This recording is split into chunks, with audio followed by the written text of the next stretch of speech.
What up, Spartan Online Coaching members? First, I'd like to say thank you for being a part of the program. Thank you for liking the Facebook page. You would really appreciate it if you could share that Facebook page with others. Tell them a little bit about what your experience is here. Once they're interested and want to learn more about the program, I really do prefer to talk to them. That gives me a chance to talk to them about their goals and how our program is going to help them out. I'd just like to say thanks again, everybody that's a part of this. Use the Facebook group to talk about if you guys find some recipes or having some struggles. If you guys have successes, I know some of you I've heard lost as much as 6 to 10 pounds this week.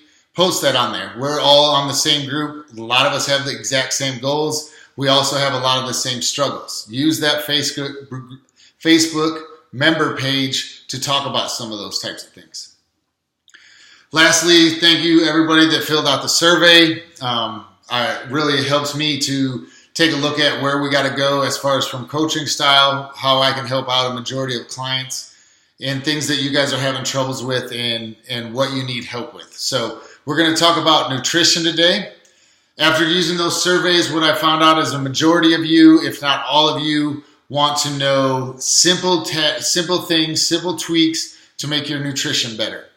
There isn't really anybody that was interested in how many carbs do I eat after lunch, or for lunch, how many do I eat after a workout, any of those types of things, or what the protein needs are, how much protein, how much fat, how many carbs I should have at each meal, what my calories are.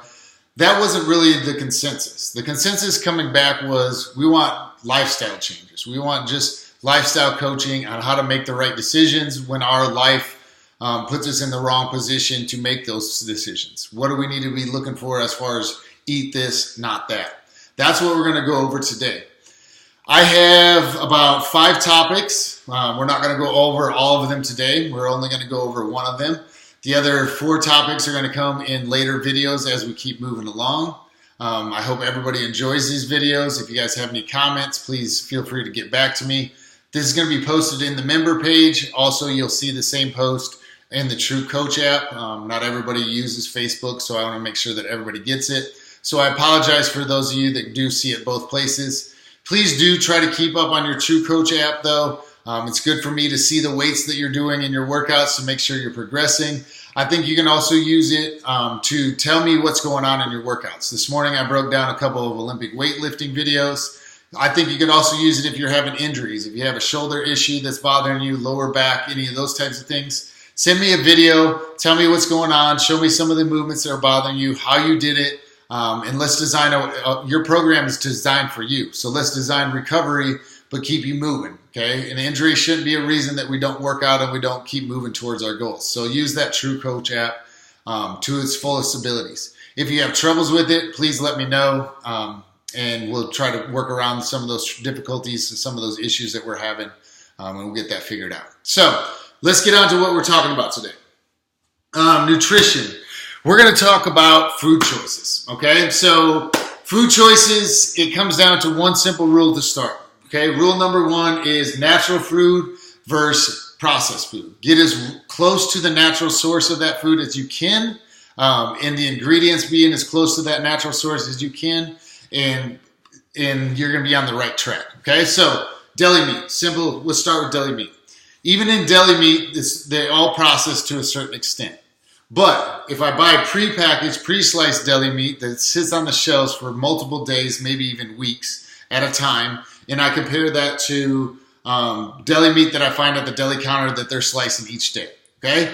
Simple, right? They're both deli meat. They're not processed. It's not like it's Spam or some of those types of things, or we're looking at potato chips compared to a real potato. That one's pretty easy. But it comes pre-sliced. It has a long shelf life. What does it have to have added to it? It has to have nutrients or preservatives and all those things added to it.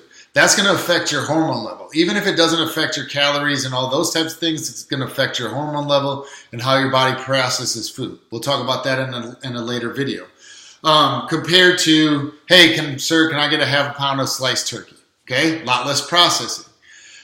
Same thing when we look at fruits. Okay, here's another one that I see a lot. Fruit in a yogurt container versus fruit in the produce section. Okay? If you want to have Greek yogurt, you like Greek yogurt, you feel that that's going to get you to your goals, that's a staple or something that makes your life easy, then have that, but don't have the fruit already added to it. If you need the fruit in it to have the sweetness, then go get frozen fruit that doesn't have any sugar added to it, doesn't have anything, preservatives or any of those types of things, or get real fruit and cut it up yourself and put it in the yogurt, okay? A couple of things are going to happen. You're going to be cutting out a lot of the crap, a lot of the processed chemicals. The other thing, instead of that fruit that's in there that has syrup and everything, and it's a bunch of sugar, high fructose corn syrup, whatever they may be adding to it, you're going to get a bunch of fiber and real natural food, vitamins, minerals that come from strawberry. Say I add strawberry to my yogurt. Okay, simple, right? Real simple process. Just think processed fruit, processed versus natural. I want to get as close to the source as I possibly can.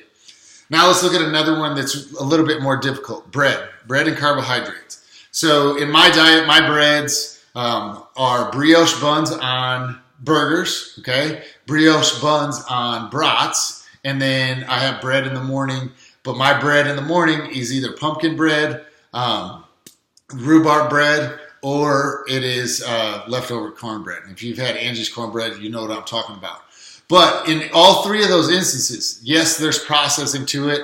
Yes, it is affected. If you're not cooking, if you're not baking, this isn't going to be the best option for you, but this is one of the better options, and it's a way to have real good food, okay, good pumpkin bread, those types of things, and still not fall completely off your diet, keep you sane.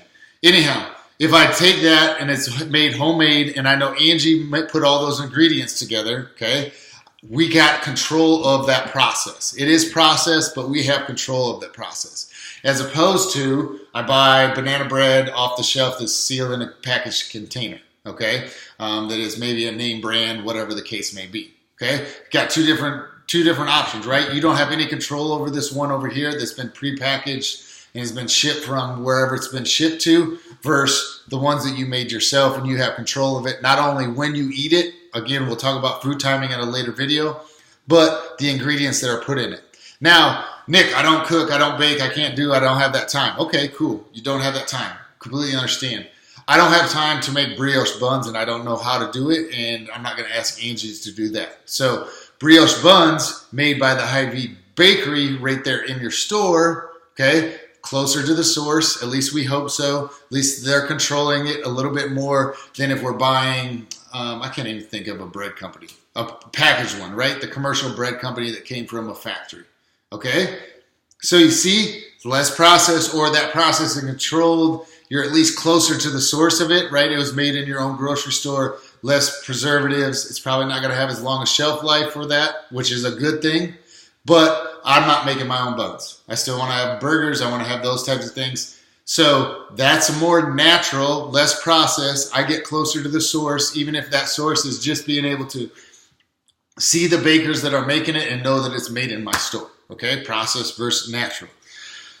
So that's rule number one, okay? It comes down to drinks, everything like that. So coffee, am I going to have the processed cream Coffee Mate in there, or am I going to have whole whipping cream, okay? Again, getting closer to the source as far as natural versus processed, okay? That's rule number one.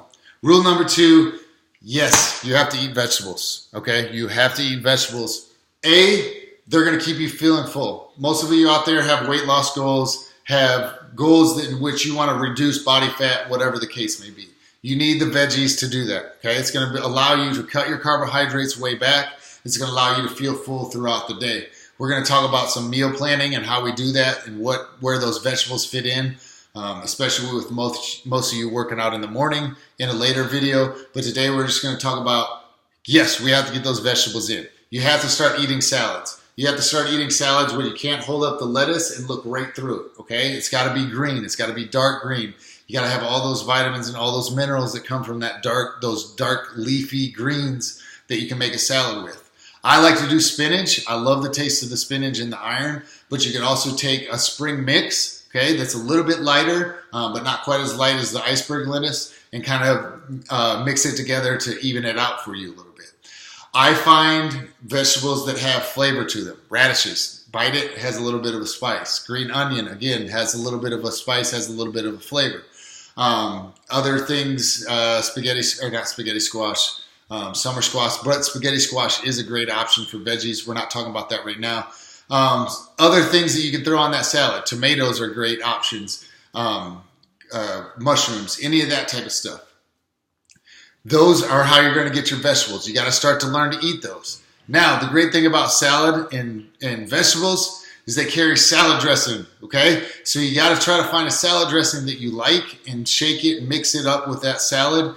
Don't overdo it, okay? Make sure you're sticking to something that's more liquid when you shake it than those creamy ones that don't hardly move when you make it, okay? Or shake it. So the closer it is to very liquid or looking like water at room temperature, the better the salad dressing is for you, okay? Start eating those. Start mixing and experimenting with the different vegetables that you may like. Peppers is another way to add some flavor. That type of sweet, different peppers. Some have sweetness. They don't have a whole lot of carbs, and they have a ton of fiber, okay? So that's key when we're eating the vegetables, and that's why we need it, is the fiber. Fiber we're going to talk about here in 1 second with the fruit. Okay. Last thing on the veggies is once you start adding them, you're going to find flavors that you like. Once you start reducing the sugar in your overall diet, which we're going to do, you're going to start tasting the sweetness and the different flavors of fruits and vegetables. Next, moving on to fruits. Fruit could be a blessing and a curse. Okay. You can overeat some fruits and eat a lot of carbohydrates that you don't need. But they are a great way to cut back on processed sugar. Some of the rules with fruit, obviously we want that as close to the natural source as possible. Again, strawberries versus the strawberry cream that comes on yogurt, okay, going to be a better option. Now your middle road on that is going to be frozen. Frozen fruits are a great option. Make sure there's no added sugar to them. Just look at the package. You should be able to find completely frozen fruits and vegetables, or fruits especially. Vegetables kind of lose their taste, but fruit still stays sweet a little bit, in my opinion, if you do have them frozen.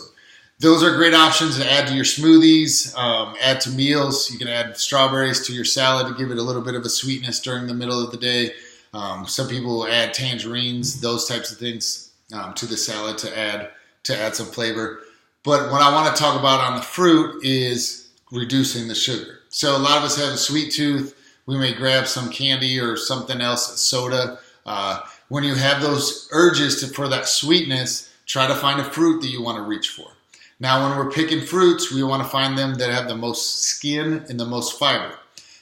Biggest two culprits that would be in the not so good fruits because they don't have as much fiber and they have a lot of sugar are bananas and grapes. Let's just look at banana, where you peel the skin off, versus a pear or an apple where you eat the skin, okay? There's a lot more sugar in a banana, that's why it's sweeter. There's a lot more fiber in that apple, that's why it's not quite as sweet, but that's why it's going to keep you feeling full longer, okay? And it's also going to have a lower carb impact because of the fiber that's added to it than that banana, okay? They're both portable the exact same way, right? That's a great thing about a banana. It's very portable. Pull the skin off. You don't have to have it in a bag or anything like that. You can do the same thing with an apple. If you're concerned about throwing it in your gym bag and then pulling it out and eating it, it's probably not going to kill you. But wrap it in saran wrap. Put it in a paper bag, whatever the case may be. It's still very portable, very easy to take with you. One thing, the advantages of fruits also, and we're going to move into that here in a second, is they're very portable and they're found at every gas station around here now. You can find an apple. Most of the time you can find oranges. Again, the orange, you're peeling it off. You're going to eat a lot of sugar content. I would lean towards apples, but if you absolutely can't go to the apple and it's a choice between the donut and the banana or the orange, grab the banana or the orange, okay? I mentioned quickly that those are found at every grocery store. The other thing that a lot of people have talked about is the lack of preparation or getting caught in bad situations. Okay, they're on the run, they're running across town, they're hungry, they got to stop at gas, they see something spinning on the roller and they grab a taquito. Well, all I have is a taquito, I work overnights. No, it's not. You got more than a taquito.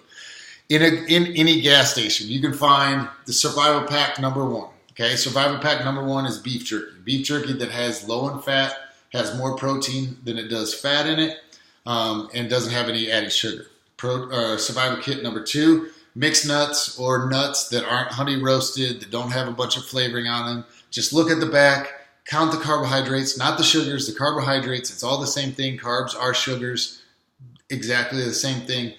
Find the one that has the lowest amount of carbs if you can't find the one that has 0 carbs, and pick it up. Protein, fat, now I need some carbohydrates. Grab some fruit. There's some fruit in that Quick Trip. There's fruit in that Casey's. Seek it out, okay? Find those types of things and then grab a water or grab an iced tea rather than a soda. Okay, so there's your survival pack when you're on the run. When it comes to nuts, kind of your choice on the nuts, whatever you find tastes the best. Same thing on the beef jerky. It doesn't matter if it looks like a Slim Jim. There's some that are processed like that look like Slim Jims. I wouldn't say Slim Jim is a good one. And there's other ones that are just like the chunks of beef. Whatever you prefer. Make sure it has more protein than it does fat, and make sure that it doesn't have any carbohydrates. And if it does, it's very, very, very minimal on the carbohydrates, okay? Sugars, however they're listing them on the back, it's the same thing.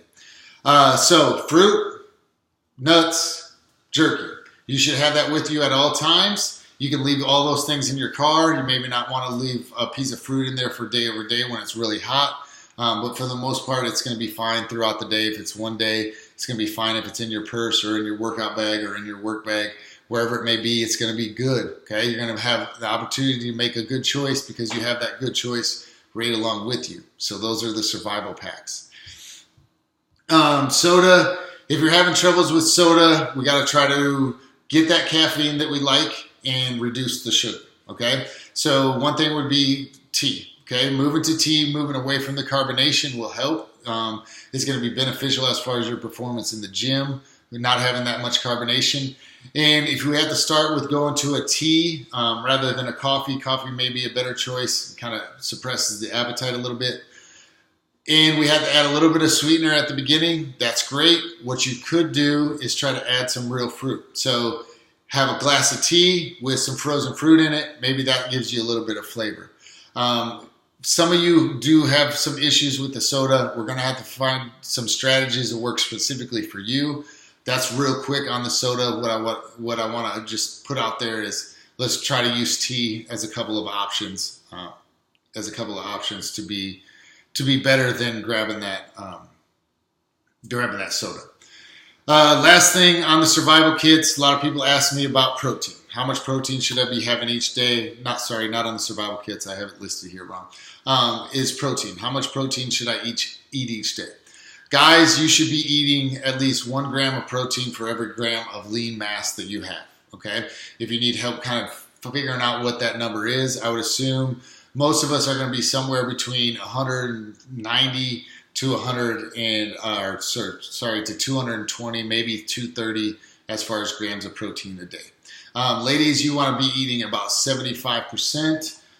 So let me just do some quick math right here. Let's go. We should be anywhere from 105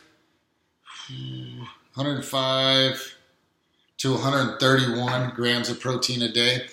Just kind of track it if you want. If you want to check that out, maybe just look at what some of your most common proteins are. If you're more interested, if you're getting enough. If not, what we're going to talk about in another one is best practices. Log your food. It doesn't have to be exact. I would prefer, a little bit of a serving size, not just chicken, but how much was it? Was it 4? Was it 6? Was it 8 ounces? Kind of give me an idea. And feel free to post that on your messaging on your True Coach app or text message it to me, email it to me, whatever you want to do. I don't think that anybody needs protein shakes at this point. If you feel like, hey, maybe I should add a protein shake, let's do this. Let's look at a couple days of food tracking first to see where you're exactly at for protein. And then if we need to add a protein shake into it, let's do that at that time. They're expensive. They're not always the most effective way to get protein. Sometimes they give us upset stomach and those types of things. So if you feel, hey, maybe I need more protein, maybe I need to add protein shake or something like that, please contact me first. Let's look at your food that you are eating. Again, we're doing lifestyle coaching, and then we'll add it in there. At all costs, I would avoid protein bars, okay? They are expensive candy bars. Again, they're processed. again, in that situation, I would rather look at what you're eating first, and then we'll make adjustments into the protein and what we got to do. So that's a quick one, guys. I don't want to keep you too long. I hope that made sense. Rule number 1, natural food over processed food. Rule number 2 is you got to eat your veggies, you got to eat your fruit, and then having those survival packs. I don't even know if I listed them out as 1, 2, 3 before, but those are our 1, 2, 3. Okay? Food choices, natural over processed. Number 2, yes, you have to eat veggies and you have to eat fruit. Number 3, have your survival pack. Have your nuts, have your beef jerky, have a piece of fruit with you at all times. Okay? If you guys have any questions, comments, if the video is too long, too short, if I talk too fast, if I don't have enough energy, please feel free to give me some feedback. New workouts are coming tonight. For those of you that are starting on the 21st, we have interviews this week. We're going to get you go through the movement screen. I'll show you the measurements that we need to do. Also the survey that you're kind of like, what the hell is the survey? You'll get the survey along with right after we do your onboarding appointment. So everybody have a great week. Have a great Sunday. Until next time.